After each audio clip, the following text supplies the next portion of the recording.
अस्सलाम वालेकुम बच्चों। तो लास्ट टाइम हम लोग एक्सरसाइज 1.4 कर रहे थे सेवन्थ के मैथ की। तो इसका क्वेश्चन नंबर 7 रह गया था हमारे पास करने वाला। तो वो देखते हैं। सबसे पहले इसकी स्टेटमेंट पढ़ते हैं। कहता है if U is equal to this, L is equal to this and M is equal to this. कहते then verify the identity properties with respect to union and intersection of sets.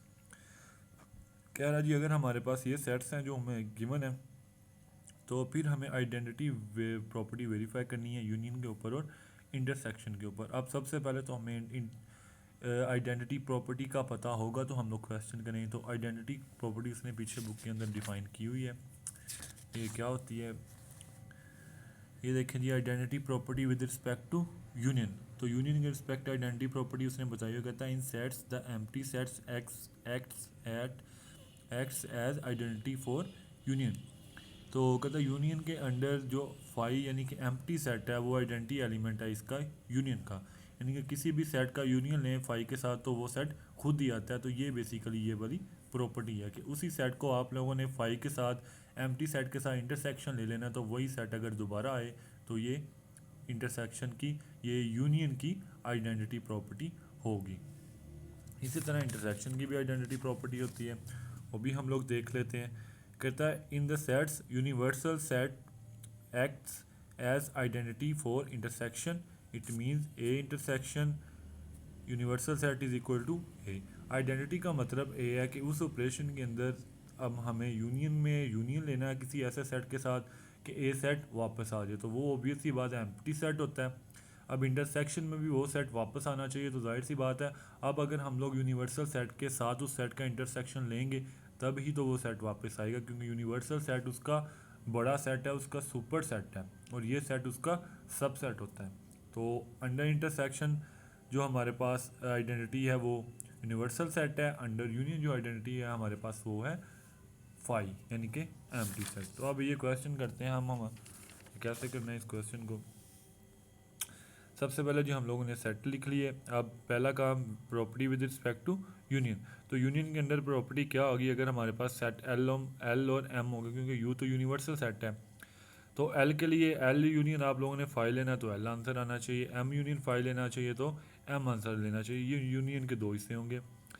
तो अगर मैं इसको पहले को सोल्व करूँ तो इसकी लेफ्ट हैंड साइड ले आप एल सेट लिखें, यूनियन लें फाई के साथ। तो ऑब्वियस ही बात है फाई में तो कोई एलिमेंट ही नहीं होता, यूनियन में मिला के लिखेंगे तो वो दोबारा एल के ही एलिमेंट आ जाए। तो यही हमारे राइट हैंड साइड थी हमारे पास। तो इस तरह ये प्रॉपर्टी प्रूफ होगी। तो एम के लिए आप सेम खुद कर सकते हैं, सिर्फ आप लोगों ने सेट एम लिखना है, उसका फाई के साथ यूनियन लेना है तो वो सेट खुद ही आ जाएगा, वही हमारी राइट हैंड साइड होगी। तो इस तरह एम के लिए भी वो प्रूफ हो जाएगा।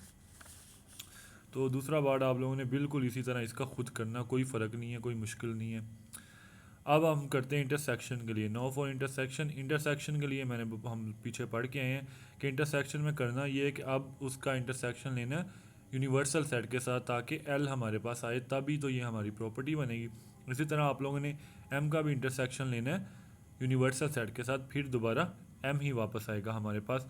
तो मैं इसका नंबर 2 वाला करता हूँ, M intersection U universal set.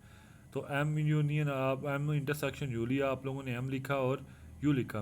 Intersection देख सकते हैं आप, जैसे कि मैंने बताया यू यूनिवर्सल सेट है, बड़ा सेट है, यहाँ एलिमेंट 0 से 15 तक है, और यहाँ जबकि सिर्फ 2 के मल्टीपल्स हैं 6 to 14। तो ये सारे ऑलरेडी इस सेट के अंदर मौजूद हैं। तो जब आप इंटरसेक्शन लेंगे, इंटरसेक्शन के अंदर कॉमन एलिमेंट्स लेने हैं दोनों सेट्स के, तो ये सारे एलिमेंट्स आपके इस सेट में मौजूद होंगे। तो हमारे पास जो इंटरसेक्शन का आएगा वो यही सेट वापस आ जाएगा जो कि एम सेट है।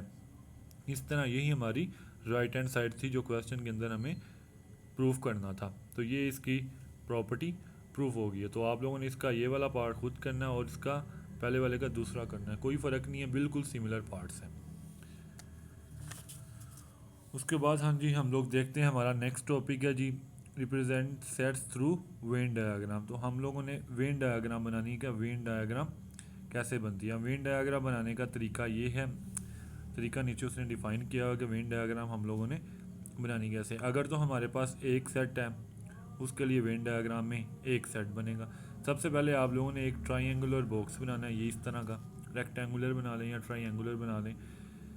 तो रेक्टेंगल बॉक्स बनाना है, या स्क्वायर बॉक्स बना सकते हैं आप लोग, या रेक्टेंगल बॉक्स बना सकते हैं। कोई भी बना ले, कोई फ़र्क नहीं इससे। तो ये जो सारा हिस्सा है इसका अंदर वाला, इसको यू से रिप्रेजेंट करना है, यानी कि यूनिवर्सल सेट। अगर तो आपके पास सेट ए है तो उसको इस तरह लिखना है। अगर सेट डिसजॉइंट्स हैं तो उनको इस तरह लिखना है। डिसजॉइंट का मतलब है कि दोनों में कोई कॉमन एलिमेंट्स नहीं होना चाहिए। डिसजॉइंट सेट्स पीछे हम लोगों ने पढ़े थे कि इसकी डेफिनेशन बताती है कि इन दोनों का इंटरसेक्शन जो है वो एम्प्टी होना चाहिए, कोई एलिमेंट कॉमन नहीं होना चाहिए। तो फिर आप इस तरह लिखेंगे। अगर सेट्स ओवरलैपिंग है यानी इनमें कुछ ना कुछ कॉमन है, तो आप लोगों ने सेट्स को थोड़ा इस तरह लिखना है ताकि इसके अंदर हम लोग जो कॉमन वाला पार्ट आ रहा होगा, कोई एलिमेंट कॉमन है तो वो हम लोग यहाँ लिख सकते हैं। तो ये 3 तरीके हैं वेन डायग्राम को बनाने के लिए। अब देखें इसकी प्रॉपर्टीज़ क्या हैं यूनियन के लिए। ए सबसेट ऑफ बी, अगर ए बी का सबसेट हो यानी कि ए सेट जो है वो बी के अंदर कंटेन करता हो, तो वेन डायग्राम कुछ इस तरह बनेगी, क्योंकि ए ऑलरेडी बी के अंदर आ रहा है। अब हम लोगों ने इसको शेड कैसे किया है? शेड आप लोगों ने करना है आंसर को देख के, जितना आंसर आ रहा होता है वो वाला हिस्सा हम लोग शेड कर देते हैं। तो यूनियन है, यूनियन का क्या मतलब होता है कि दोनों सेट्स को आप लोगों ने मिला के लिखना है। जब दोनों सेट्स को मिला के लिखना है तो यूनियन में जो पूरा सेट ही आंसर आ जाएगा हमारे पास, तो आपने शेड कर देना है। इसी तरह आप लोगों ने अगर बी सेट सबसेट हो ए का, फिर भी आप लोगों ने यूनियन में शेड पूरे हिस्से को करना है, क्योंकि ए यूनियन बी ले रहे हैं तो यूनियन के अंदर आंसर तो हमारे पास पूरा सेट ही आएगा ना वो वाला, क्योंकि ए यूनियन बी में एलिमेंट्स, ए यूनियन बी के सारे एलिमेंट्स आएंगे, कुछ भी ख़त्म नहीं होगा। तो शेड आप लोगों ने पूरा हिस्सा करना है, लेकिन अंदर ये बताना है कि कौन सा सेट किसके अंदर है। अब यहाँ देखिए बी कंटेन कर रहा है ए में, मतलब बी पूरा का पूरा ए सेट के अंदर मौजूद है, तो आपने बड़ा सर्कल ए का लगा लिया और छोटा सर्कल बी का लगा लिया, ताकि बी ए के अंदर पूरा का पूरा आ रहा है। उसके बाद overlapping set, A and B are overlapping sets. A और बी अगर ओवरलैपिंग सेट हो तो फिर डायग्राम हम लोगों ने पीछे सीखा था कि उसकी डायग्राम इस तरह बनानी है, ये भी डायग्राम उस तरह बनानी है ओवरलैपिंग सेट्स के लिए, लेकिन शेड दोनों को करना है, क्योंकि ए यूनियन बी है, आंसर आपको पता है कि पूरा ए यूनियन बी में सारे एलिमेंट्स आएंगे। अब अगर डिसजॉइंट सेट्स हों, डिसजॉइंट सेट्स का भी हम लोगों ने देखा, ये पीछे देखें कि दोनों सेट अलग-अलग लिखने हैं। अब सेट्स तो अलग-अलग लिख दिए, लेकिन आप लोगों ने शेड सारा करना है। क्यों?